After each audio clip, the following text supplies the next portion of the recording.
بسم الله الرحمن الرحيم.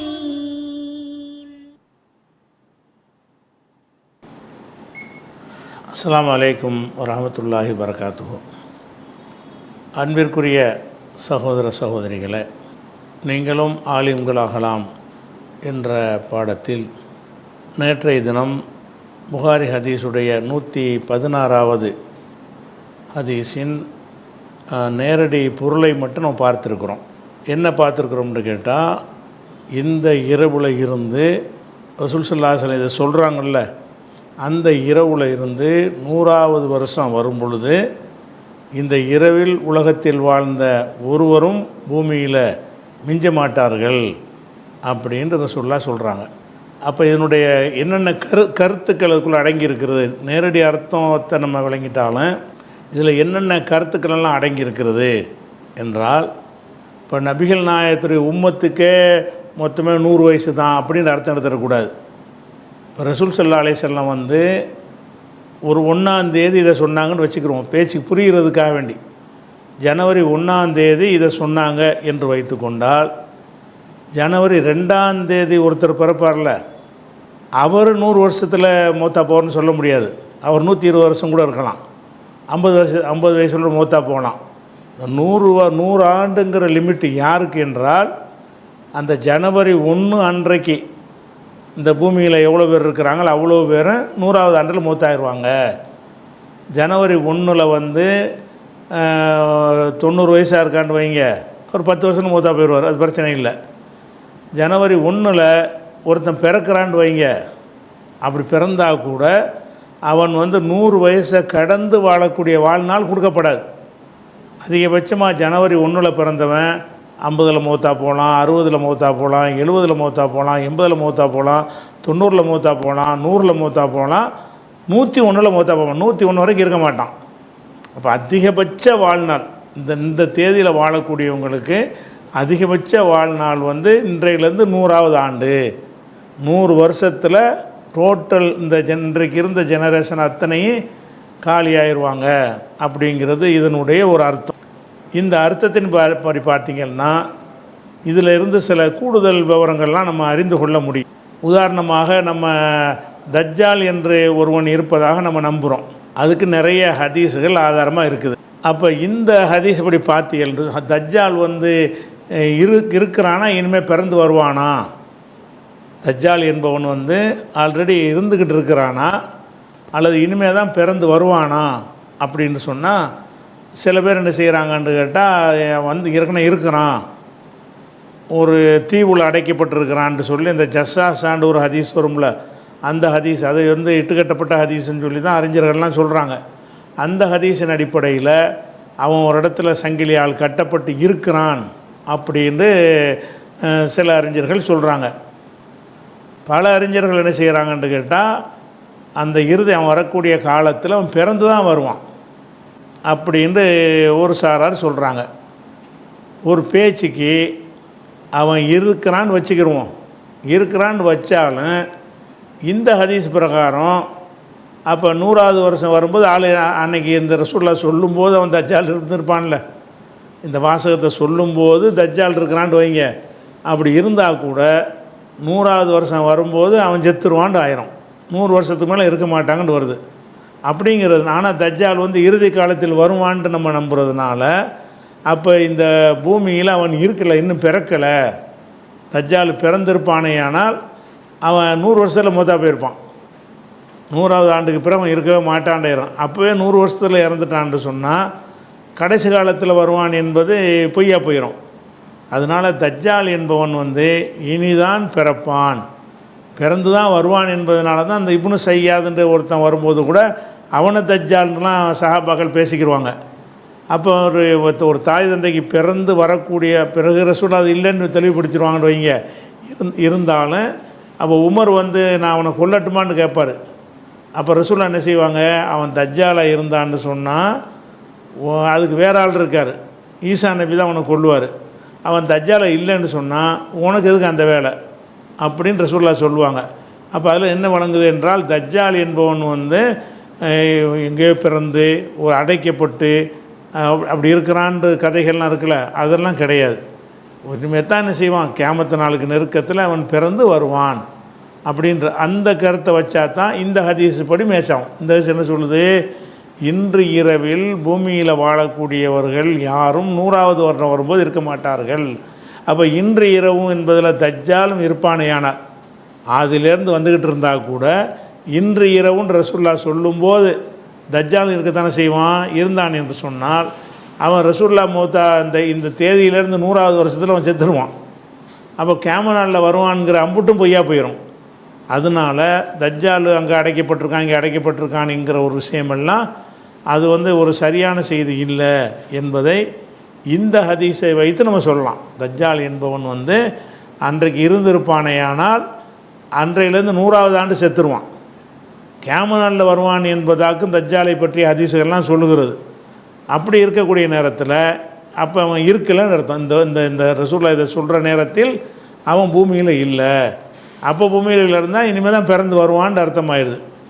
அந்த ஒரு கருத்தையும் இந்த ஒரு ஹதீஸிலேருந்து எடுத்துக்கிடலாம். அதே மாதிரி மக்கள் மத்தியில் சில ஹில்லருன்னு ஒருத்தர் இருக்கார். அவர் சாகா வரம் பெற்றவர். அவர் கடைசியில் சாகுவார், சுற்றிக்கிட்டே இருப்பார். கடலில் ஹில்லரு, இல்லியாஸு, இந்த மாதிரி சில நபிமார்கள் எல்லாம் என்ன செய்யலை, இன்னும் மரணிக்கலை அப்படிங்கிற மாதிரி இந்த சூஃபியான்னு சொல்லக்கூடிய வழிகட்ட கூட்டத்தார்கள் கட்டுக்கதைகளை கட்டி வச்சுருக்கிறாங்க. அப்போ ஹிலர் அலைஹிஸ்ஸலாம் அவர்கள், ஹிலர்னா ஹலிர் அதுக்கு பேர், ஹிலர்னா நடைமுறையில் சொல்லுவாங்க. அப்போ இந்த ஹிலர் என்பவர் இருக்கிறாரு, அவர் ஹஜ்ஜுக்கு வருஷம் வருவார், நல்லடியார்களை சந்திப்பார் அப்படின்லாம் அவரை பற்றி ஒரு கதைகளை சொல்லுவாங்க ஒரு பேச்சுக்கு. அப்படி ஹிலர்னு ஒருத்தர் மூசா நபி காலத்திலேருந்து ரசூல்லா காலம் வரைக்கும் இருக்காருன்னு வச்சுக்கிட்டா கூட இந்த ஹதீஸின் பிரகாரம் 100வது வருஷத்தில் போயிருப்பார். இப்போ இருக்க முடியாது. ரசூல்லா அந்த சொன்ன நேரத்தில் அவர் பூமியில் இருந்திருப்பாரேயானால் அவர் ரசூல்லா இதை சொன்ன தேதியில் இருந்து 100வது வருஷத்தில் அவன் இறந்துருப்பார். ஹிலரு இறந்துருப்பார், இல்லியாஸ் இறந்துருப்பார். அப்போ கண்டிப்பாக இப்போதைக்கு இல்லை. அப்போ ஹிலருன்ற ஒருத்தர் இல்லைங்கிறது உசுரோடெல்லாம் யாரும் இல்லை. ஆனால் உசுரோடு இருக்கிறார்னு இந்த கதைகளை வச்சுக்கிட்டு சொல்வார்களே, ஆனால் அந்த கதைகளுக்கும் இது என்னவாக இருக்குது, மரண அடியாக இருக்கிறது. அப்போ ஈசா நபி இருக்கிறாங்களே, அது என்ன அப்படின்னு ஒரு கேள்வி வரும்.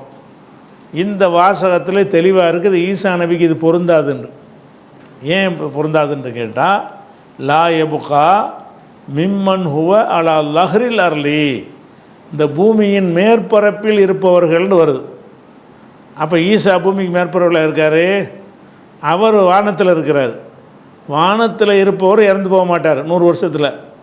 அது ரசூலுல்லாஹ் அந்த வார்த்தை எப்படி பயன்படுத்துகிறாங்க, லா எபுகா மிம்மன் ஹுவ அலா லஹ்ரில் அர்லி அஹதும்.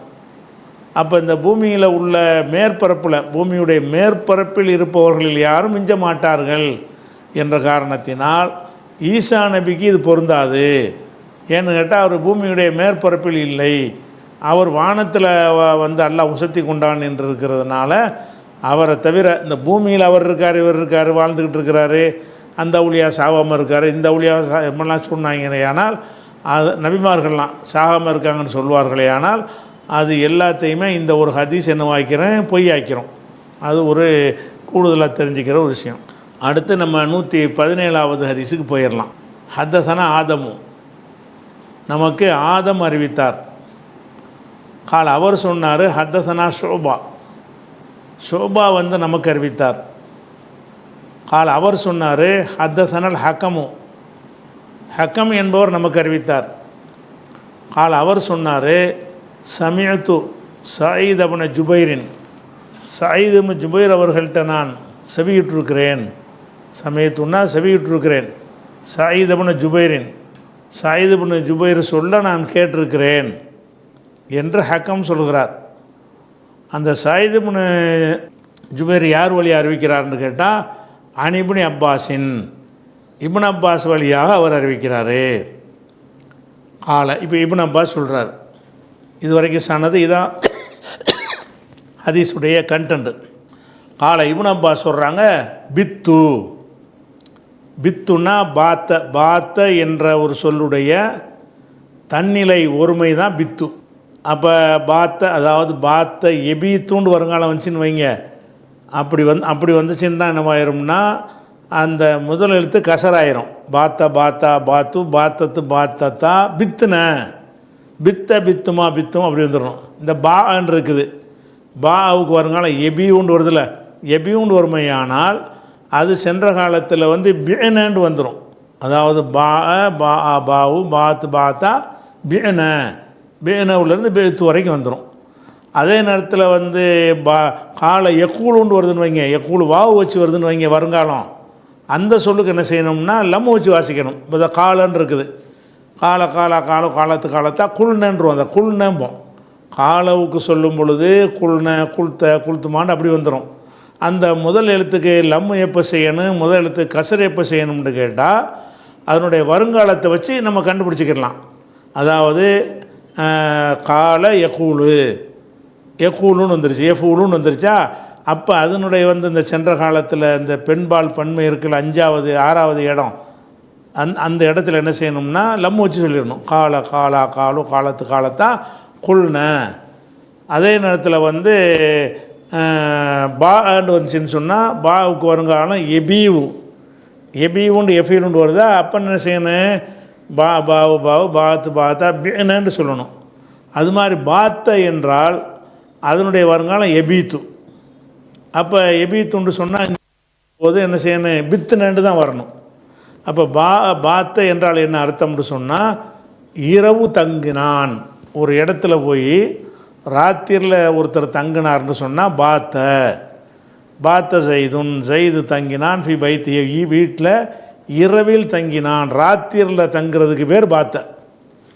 அப்போ இப்னு அப்பாஸ் சொல்கிறார் பித்து பாத்த பாத்தா பாத்து பாத்தத்து பாத்தத்தா பித்துன பித்த பித்துமா பித்தும் பித்தி பித்துமா பித்துன்னா பித்து பித்துனான்னு வரும்.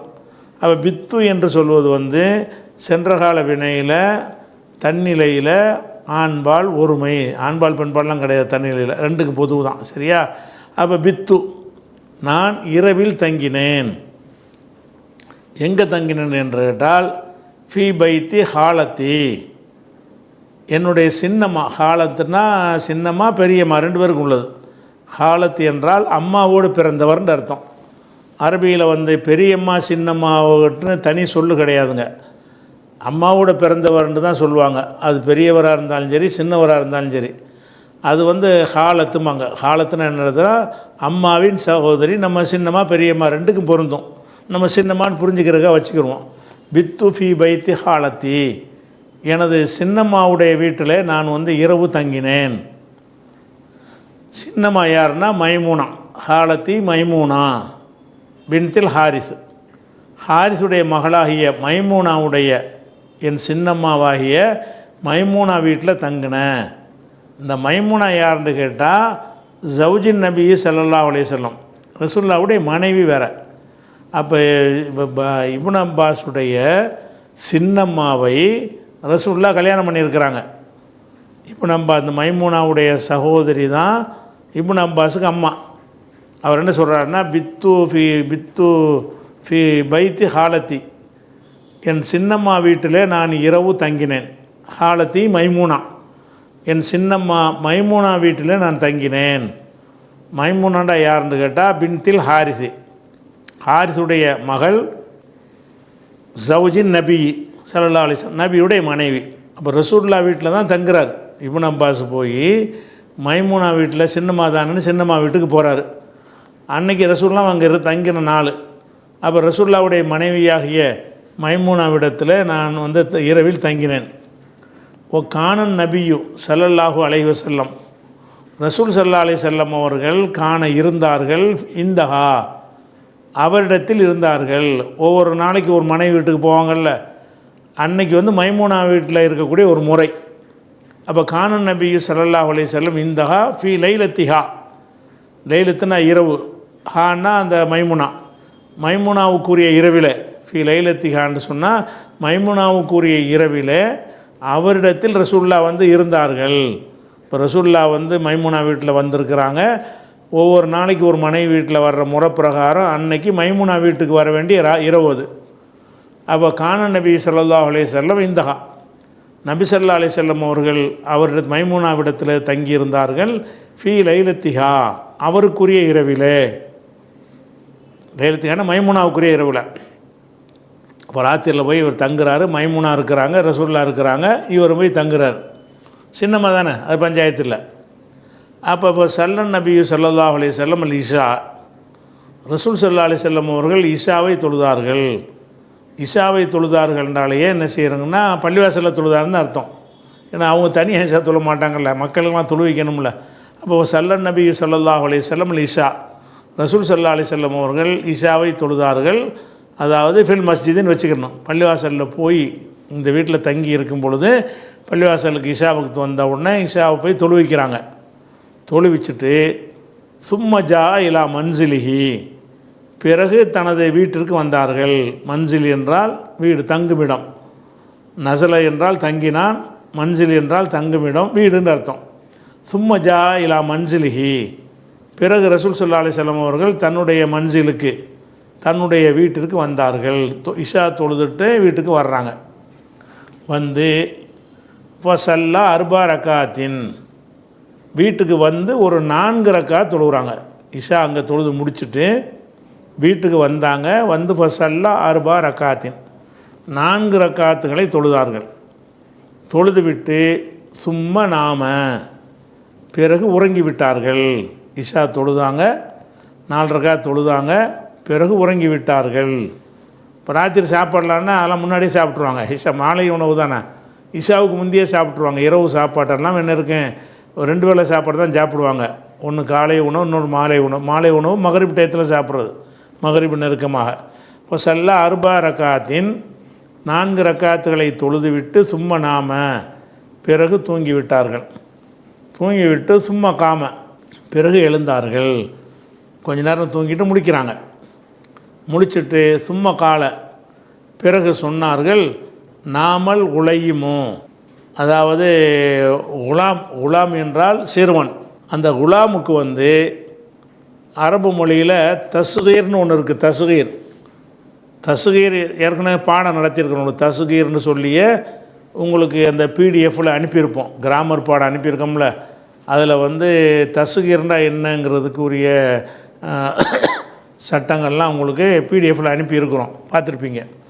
பாடமும் நடத்தியிருக்கிறோம். கிராமர் பிளேலிஸ்ட்டில் போய் கிராமரில் பார்த்தீங்கன்னா அந்த தஸ்கீர் என்றால் என்னன்னு கேட்டால், அதாவது ஒரு விஷயத்தை சிறுசாக்கி காட்டுவது. தஸ்கீர்னா, சகீர்னா சின்னது. தஸ்கீர் என்றால் சின்னதாக்கி காட்டுறதுக்குன்னு அர்த்தம். அதுக்கு உதாரணமாக வந்து ரஜுலுன்னு இருக்குது. ரஜுலுண்டா ஒரு மனிதன், ஒரு ஆண் என்ற அர்த்தம். இந்த ரஜுலு என்கிற வார்த்தையை வந்து ருஜைல் ஃபுஐலுன் என்று மாற்றணும்னு வைங்க. ருஜைல்டு சின்ன மனுஷன், ரஜுல் என்றால் மனுஷன். ருஜைல்னு ஃபுஐலுன்னு ஒரு சேர்த்து மாற்றிட்டீங்கன்னா சின்ன மனுஷன் அப்படின்னு சொல்வதற்காக என்ன செய்வாங்கன்னு கேட்டால் தஸ்கீர். இது இந்த மாதிரி செய்வதற்கு பேர் தஸ்கீர். எல்லாத்தையும் கித்தாபுன்னா கித்தாபு, குத்தையிப்புமாங்க. அந்த கித்தாபுக்குலாம் என்ன செய்யணும்னு கேட்டால், இப்போ கித்தாபுன்னு இருக்குது, ஒரு புஸ்தகம், குட்டி புஸ்தகமாக இருக்குது, அதை சொல்ல நினைக்கிறீங்க.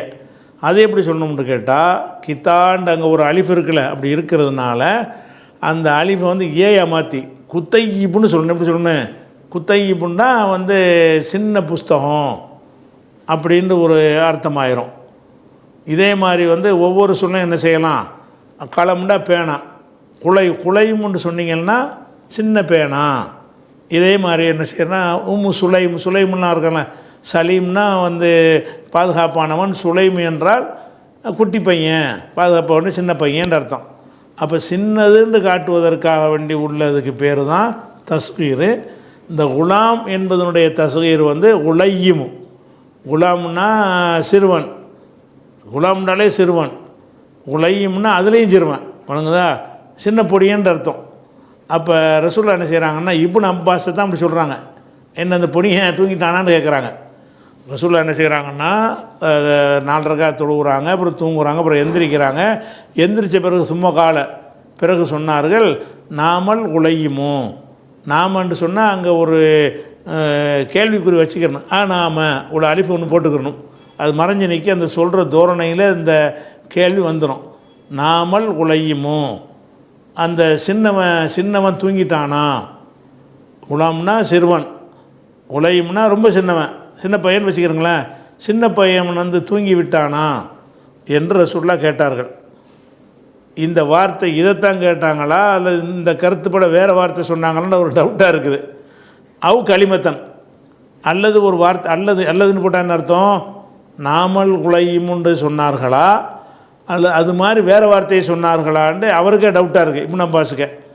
அதனால் சொல்கிறாரு, கால ரசூலுல்லாஹ் சொன்னார்கள், நாமல் குலையும் என்றோ அவு கலிமத்தன் துஷிபிஹா, இதற்கு நிகரான அசுபகனா ஒப்பாகிறது நிகராகிறது, அவு கலிமத்தன் துஷிபிஹா, இதற்கு நிகராக இருக்கக்கூடிய வேறு கலிமாவை சொன்னார்களா, நாமல் குலையும் என்று சொன்னார்களா அல்ல இந்த மாதிரி வேறு ஏதோ நாம இப்னு அப்பாஸ்ன்னு ஒன்று சொல்லியிருப்பாங்க, இவரை பற்றி பேசியிருக்கிறாங்க அவ்வளோதான்.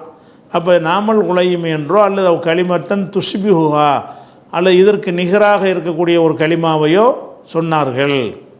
அப்போ தூங்கிட்டானான்னு கேட்குறாங்க.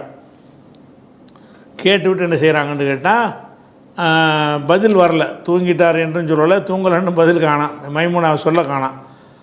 ஆனால் வந்து இவர் தூங்கலை, தூங்கியிருந்தால் இதெல்லாம் எப்படி சொல்லுவார் அவர், இதெல்லாம் அவர் தானே அறிவிக்கிறாரு. பையன் தூங்கிட்டானான்னு கேட்டதை அறிவிக்கிறவர் யார், இப்னு அப்பாஸ் தான் அறிவிக்கிறார். அவர் தூங்காமல் தான் முழிச்சிட்டு இருக்கிறாரு. ஆனால் ரசூலுல்லாஹ் இந்த கேள்வியை கேட்குறாங்க, அவர் தூங்கிட்டார் என்றோ தூங்கவில்லை என்றோ மைமுனா பதில் சொல்லலை, சும்மா காம. பிறகு ரசூலுல்லாஹ் மர எந்திரிக்கிறாங்க, எந்திரிச்சு தொழுவதற்காக எந்திரிச்சாங்க. எந்திரிச்ச உடனே கும்து, நானும் எழுந்தேன். காமவில் இருந்து கூமுண்டு வருங்காலம் வர்றதுனால அதில்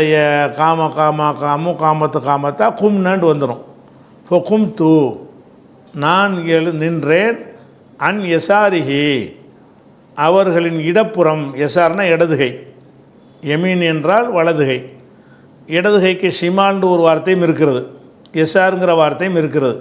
இந்த இடத்துல யசார் வந்திருக்குது. கும்து, நான் நின்றேன்.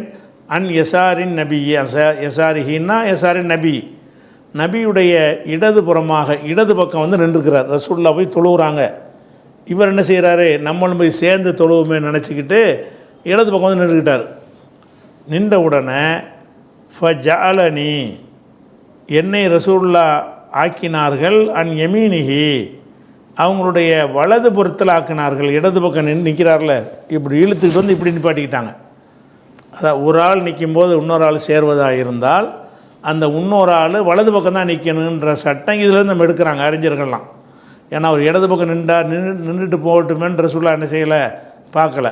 அவர் வந்து ரசூலுல்லாஹ் தொழுகிறாங்க, இவரும் சேர்ந்து தொழுகிறதுக்குன்னு ஜமாத்து மாதிரி தொழுகிறதுக்கு நினச்சி ரசூலுல்லாஹ்வோட வந்து ஒட்டிக்கிட்டு நிற்கிறாரு. ஒரு ஆளாக இருந்தால் ரெண்டு பேரும் ஒட்டிக்கிட்டு தான் நிற்கணும், முன்பின்னா நிற்க மாட்டாங்க. அந்த ஒரு ஆள் எப்படி நிற்கணும் முறைப்படின்னா இந்த பக்கம் வலது பக்கம் நிற்கணும். அவர் இந்த பக்கம் நிற்கிறார், இடது பக்கம். இடது பக்கம் நிற்கும் பொழுது ரசூலுல்லாஹ் என்ன செய்கிறாங்கன்னு கேட்டால் ஃபஜஅலனி, என்னை ஆக்கினார்கள். அன் யமீனிஹி, அவங்களுடைய வலது பக்கம் ஆக்கினார்கள். என்ன அர்த்தம், இவர் தலையை பிடிச்சி அதை காதை பிடிச்சி இல்லை கையை பிடிச்சி இழுத்துட்டு வந்து இப்படி நிப்பாட்டுவாங்க. அதானே நிற்கிற ஆளை என்ன செய்வாங்கன்னா இழுத்துட்டு வந்து இருக்கிறாங்க.